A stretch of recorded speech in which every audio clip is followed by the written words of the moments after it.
What's up, you guys? My name's Anissa. Welcome back to my channel, and today I'm going to show you how I got this double Joker sort of unmasked makeup look. Clearly I'm feeling the most attractive with my hair sprayed green, but that's what we gotta do to become the Joker. First things first, I'm going to map out where I want my mask to go that's going to sit on top of one side of my face. And I'm using a lip liner for this because, as you can see, it's really easy to wipe away if you make a mistake or if you want to change the shape. So I'm sort of leaving an opening in the middle of my face, and on the two sides of my face, I'm creating where the mask is going to be. This part can get a little bit confusing, so stick with me. It'll make more sense once we start coloring in the parts of the mask that we want to be one version of the Joker and the parts that we want to be the other version of the Joker. And boom! No more eyebrow on that side. So I'm painting in right here with the Clove and Hallow skin tint, and this is just a really light foundation because this part of my face is going to be the Jared Leto version of the Joker, and I don't want it to be completely white because the other side is going to be more completely white. And now I'm just canceling out my eyebrow with some peach corrector by LA Girl. I think this is the LA Girl concealer. And I'm just going ahead and covering that and then powdering it down really well with some translucent powder. And then of course you don't want to forget to set the rest of your face with some powder as well. See, now that we've colored it in, you can see the separation a little bit better. Now just taking my Mehron Paradise paint, I'm taking the black and I'm drawing the classic damaged tattoo on the Joker's forehead. And for this, I just held up the word damaged in a mirror because I do need to be able to see it backwards in order to write it frontwards for everyone else to see. Hope this makes sense. But just go really slow, take your time. It does not need to be perfect. And do that little J tattoo as well. Now I know technically this little J goes on the other side of the Joker's face, but for the purpose of this look, I'm just putting it on this side because this is the only side that will be visible of this version of the Joker. And with that same paint, I'm just going and filling in some of the scars and little marks he's got on this side of his face. So now, using Mocha by Geek, I'm going to go ahead and enhance some of the features. So I'm going under the brow bone to make it look more furrowed. I'm going under the eye to make it look more sunken in. And I'm going over the little wrinkles and little skin on my face so that I can make all of those little features stand out a little more. Now using Bitten by Geek, which is more of a reddish shade, I'm going to go on the top and bottom lid and make the lash line look a little bit irritated.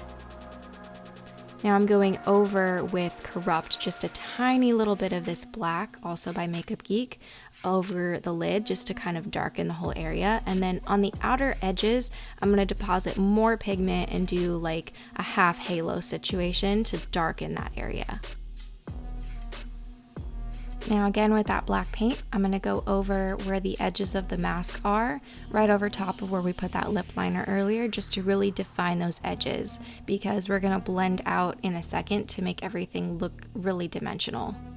So take your time. You can change the shape up a little bit, like you see I'm doing a little bit here, or you can keep it exactly the same. What we did before was just a guideline, and now the black paint is like the commitment.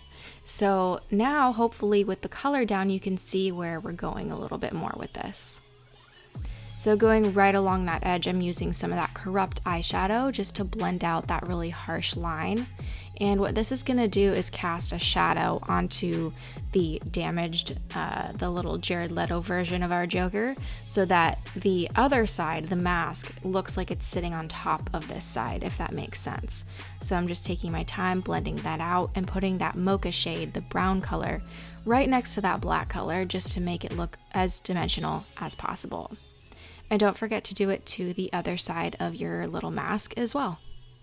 So this might be a little bit confusing, but stick with me here. So at this point, what we're doing is we've got our Jared Leto version down, and now we've created the mask to separate where we're going to put our Joaquin Phoenix version, our new Joker. And then underneath both of those is going to be like blank. It's going to be nothingness. So I'm just filling that area in with black. So hopefully you can see there's going to be like nothingness, a sliver of the old Joker, and then the mask of the new Joker sitting on top of that. So just go ahead and fill in around your hairline, and this is a really good chance to clean up the edges of where we put that lip liner before, so we make a really defined mask area.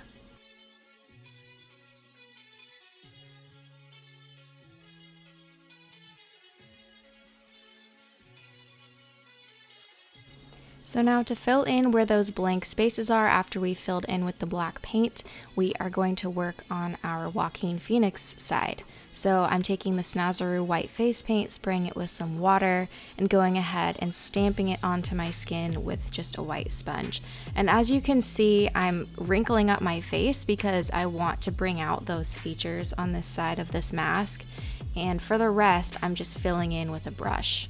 But leave your nose out because we're going to color that in with red later and you don't want it to turn pink on you. So just go ahead and be as messy as you'd like on this side because it only enhances the look. And don't forget to brush through those brows. So with the palette I had, I mixed a custom sort of turquoise blue color for these triangles here and just went ahead and covered where my brow is with this color for the top triangle, and also the bottom triangle is a little bit more messy. I really love how this side of the face can be a lot more undone and messy just like the movie. As you can see, I go in and make a nice shape of that little red brow and then I go and mess it up a little bit. Don't forget to fill in your little red nose and also your big old clown smile with that same red paint. You could also use liquid lipstick for this, but I don't recommend that just because it will likely stain your entire face. Trust me, I've made that mistake before, so if I can save you from it, I will. But as you can see, I'm just making a really big overdrawn, overlined kind of red mouth shape here. And I chose to not mess up or dirty up the nose and smile area as much as I did with the brow and the little eye paint because I just felt it looked a little bit nicer and I couldn't help myself. I really, really love a good clean lip line, so there you go. Oh, and by the way, don't forget to fill in the other side of your mask with that same white paint. So now it's time to work on lacing the two sides of this mask together. So I'm just going in and making little black holes where the laces are going to be. You can use the back of your brush, your front of your brush, whatever you like, but just create some holes to give yourself a guideline. Now with brown body paint, I'm going ahead and just creating those lines back and forth, back and forth. And as you can see, I did skip over one of them because I didn't like where I put it, and I'll go ahead and erase that one later. But the reason I'm doing brown first, even though my laces are actually going to be white, is because I will need to make a shadow under each of those laces later. So in order to make that process a little bit faster, not have to use eyeshadow, I just went in with brown first and white second. So as you can see, that made that dimension really, really come out nice and easy without having to be so tedious and go in with a tiny little brush to do eyeshadow and all of that. But you could do it either way, it's up to you. Now, as far as where the openings of these laces are, you kind of want to go at the basic under, over, and you might have to go into where those whole openings are and create a little bit more dimension later on. So just keep that in mind. As you can see, I'm making this little pulled effect on each side of the mask with just 3 little eyeshadow streaks against each hole. So I hope that makes sense, but the effect is that it's just pulling at that area to pull the mask closed, just to give a little bit more of an illusion. You're going to want to do that on both sides, of course. In here, I'm using that same Mocha brown shade that I've been using, but you can use any brown eyeshadow that you would like. It's just time for the final touches. I'm just putting on some mascara here. You could choose to put on lashes if you like, if you want to make it look a little bit more glam. But to stay true to both of these characters, I thought just coating my lashes with some mascara would do the trick. And just like that, with a red blazer and a contact in one eye, you are 2 versions of the Joker. I really love how this makeup came out, and if you guys liked it too, please go ahead and give it a thumbs up, subscribe to my YouTube channel, and I'll see you in the next video.